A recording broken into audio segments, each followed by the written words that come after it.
اللهم صل على محمد وعلى آل محمد كما صليت على إبراهيم وعلى آل إبراهيم إنك حميد مجيد اللهم بارك على محمد وعلى آل محمد كما باركت على إبراهيم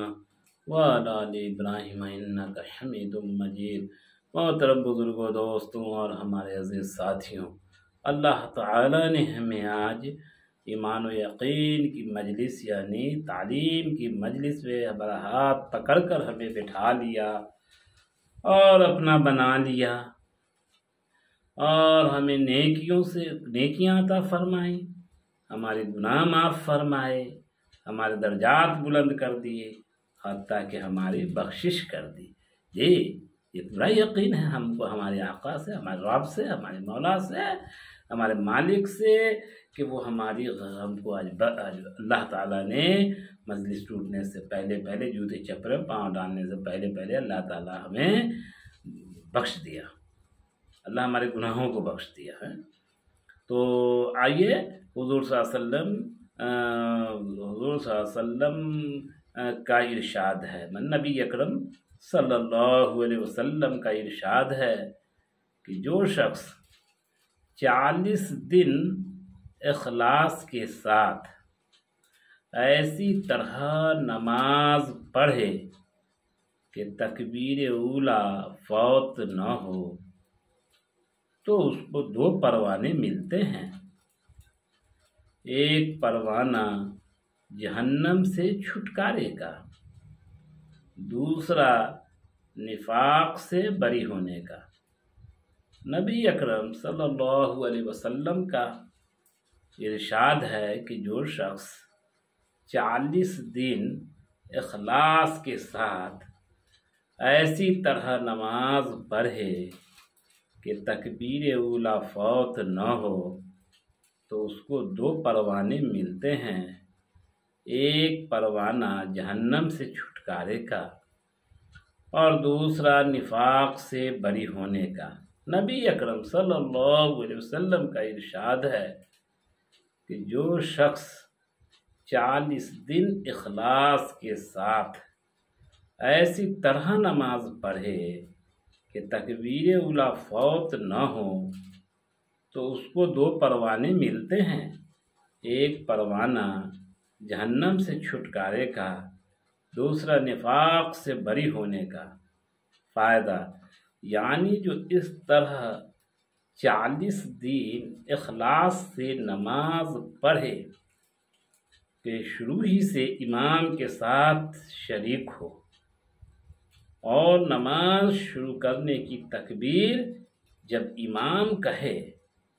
تو اسی وقت یہ بھی نماز میں شریک ہو جائے تو وہ شخص نہ جہنم میں داخل ہوگا نہ منافقوں میں داخل ہوگا۔ منافق وہ لوگ کہلاتے ہیں جو اپنے کو مسلمان ظاہر کریں لیکن دل میں کفر رکھتے ہوں، اور 40 دن کی خصوصیت بظاہر اس وجہ سے ہے کہ حالات کے تغیر میں 40 دن کو خاص دخل ہے۔ چنانچہ آدمی کی پیدائش کی ترتیب جس حدیث میں آئی ہے اس میں بھی 40 دن تک نطفہ رہنا، پھر گوشت کا ٹکڑا 40 دن تک، اسی طرح سے 40 دن میں اس کا تغیر ذکر فرمایا ہے۔ اسی وجہ سے صوفیہ کے یہاں چلہ بھی خاص اہمیت رکھتا ہے۔ کتنے خوش قسمت ہیں وہ لوگ جن کی برسوں بھی تکبیر اولا فوت نہیں ہوتی۔ محترم بزرگوں، دوستوں اور ہمارے عزیز ساتھیوں، آپ صلی اللہ علیہ وسلم نے ارشاد فرمایا کہ جو شخص 40 دن اخلاص کے ساتھ ایسی طرح نماز پڑھے کہ تکبیر اولا اس کی فوت نہ ہو تو اس کو 2 پروانے ملتے ہیں، ایک پروانہ جہنم سے چھٹکارے کا، دوسرا نفاق سے بری ہونے کا۔ لیکن غور کرتے ہیں اور اپنی جان کو دیکھتے ہیں اور اپنی ذات کو دیکھتے ہیں اور اپنے مزاج کے اتار چڑھاؤ کو دیکھتے ہیں اور خود اپنے اوپر سے گزرنے والے حالات کو دیکھتے ہیں، یعنی اپنی کمی کوتاہی اور نفس کی مار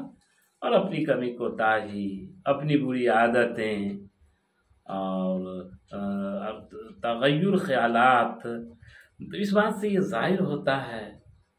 کہ واقعی یہ بے شک بہت بڑا کام ہے، یہ کوئی معمولی کام نہیں ہے۔ ایک تو ہم سے 5 وقت کی صحیح نماز نہیں ہوتی، جمعہ نماز پڑھ لیا نمازی بن گئے، اور جمعہ میں بھی صرف امام صاحب کے پیچھے 2 رکعت فرض پڑھ لیا، نہ پہلے والی سنت آئی زندگی میں نہ بعد والی سنت آئی زندگی میں۔ ہفتہ میں 1 دن غسل کیا، کپڑا اچھا پہنا، عطر لگایا، سواری لیا، جامع مسجد پہنچے اور امام صاحب کے خطبہ میں ہنگامہ ہلہ کرتے رہے، وقت آیا تو نماز 2 رکعت پڑھ لیا فرض، گھر پہنچ گئے اور دعوی مسلمانی اور دعوی نمازی کہ ہم نمازی ہیں۔ ایسی صورت میں ہماری یہ کمزور جان اور کمزور ذات، کمزور ارادہ، مصمم بھی نہیں عزم، اور تب اس طرح کی نماز کہ تکبیر اولیٰ میں وہ بھی اخلاص کے ساتھ وہ امام کے پیچھے وہ 40 دن مطلب 1 دن میں 5 وقت کی فرض نماز ہے، اور 40 پنچے 200، یعنی 200 وقتوں کی نماز امام صاحب کے پیچھے پڑھنا، سچ پوچھئے بہت بڑا کام ہے، اور صحیح پوچھئے تو بہت آسان کام ہے کہ جس نے کوتاہی کو اپنا مشغلہ بنا لیا اس کے لیے تو بہت بڑا کام ہے، اور جس نے اپنے جس نے بھی حق جان کر اللہ کے حکموں کو فرض جان کر ضروری جان کر کیا، اس کے ساتھ اس میں اس کا اخلاص اور محبت شامل ہو، تو ایسے لوگ گزرے ہیں، ایسے لوگ ہوئے ہیں کہ رات بھر نماز انہوں نے پڑھی ہے، اور ایسی رکعات لمبی پڑھی ہے کہ فجر ہو گیا ہے۔ آخر وہ بھی تو اللہ کے بندہ تھے، رسول اللہ صلی اللہ علیہ وسلم کی امت تھی، تو ہم سے کیوں نہیں ممکن ہے؟ لیکن گھر پر رہ کر 200 وقت کی نماز تکبیر اولیٰ میں امام صاحب کے پیچھے پڑھنا یہ کوئی عام بات نہیں ہے، ذرا مشکل ہے، اس لیے کہ اب گھر پر ہیں تو بیوی بال بچے بھی ہیں اور گھر کے تقاضے بھی ہیں، اور دن میں بہت سارے کام ہیں، بازار جانا، آفس جانا، کھیت کھلیان جانا، اپنی زراعت میں، تجارت میں، نوکری میں، تو وہاں پر نماز اگر ہم پڑھ بھی لیتے ہیں، امام صاحب کے پیچھے تکبیر اولیٰ میں پڑھنا ہمارے لیے مشکل ہو جائے گا۔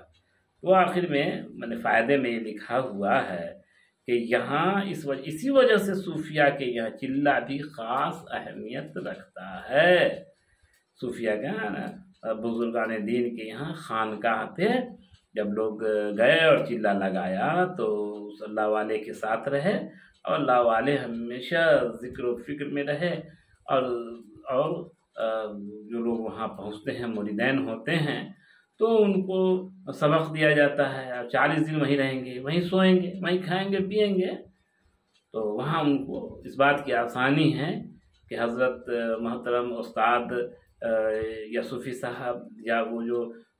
بزرگ ہیں اللہ والے ہیں جن کی خانقاہ چل رہی ہے، تو سوال نہیں اٹھتا کہ ان سے نماز قضا ہوگی، یقینی طور پر ہے تو انسان ہی، لیکن پھر بھی باوجود اس کے کہ خانقاہ چلا رہے ہیں وہ، تو ان سے نماز قضا نہیں ہوگی۔ تو اب اپنا گھر بھی نہیں ہے، حالات بھی نہیں ہیں، کسی طرح کے بہانے بھی نہیں ہیں، اب بیمار بھی ہیں، اچھے بھی ہیں، اگر دن بھی ہے رات بھی ہے، اگر سوئے بھی ہیں جاگے بھی ہیں اگر، اور وہاں لوگ جماعت میں نماز کر رہے ہیں اور آپ اسی خانقاہ میں ہیں، اسی مسجد میں آپ کا ٹکاؤ ہے، تو آپ کے لیے نماز پڑھنا آسان ہو جائے گا۔ آج کے وقت میں جماعت کے اندر چل کر اس حدیث پر عمل کیا جا سکتا ہے، واقعی جس نے بھی عمل کر لیا بے شک اس نے بہت بڑا کام کیا۔ 40 دن تک 200 وقت کی نماز تکبیر اولیٰ میں کے ساتھ پڑھنا،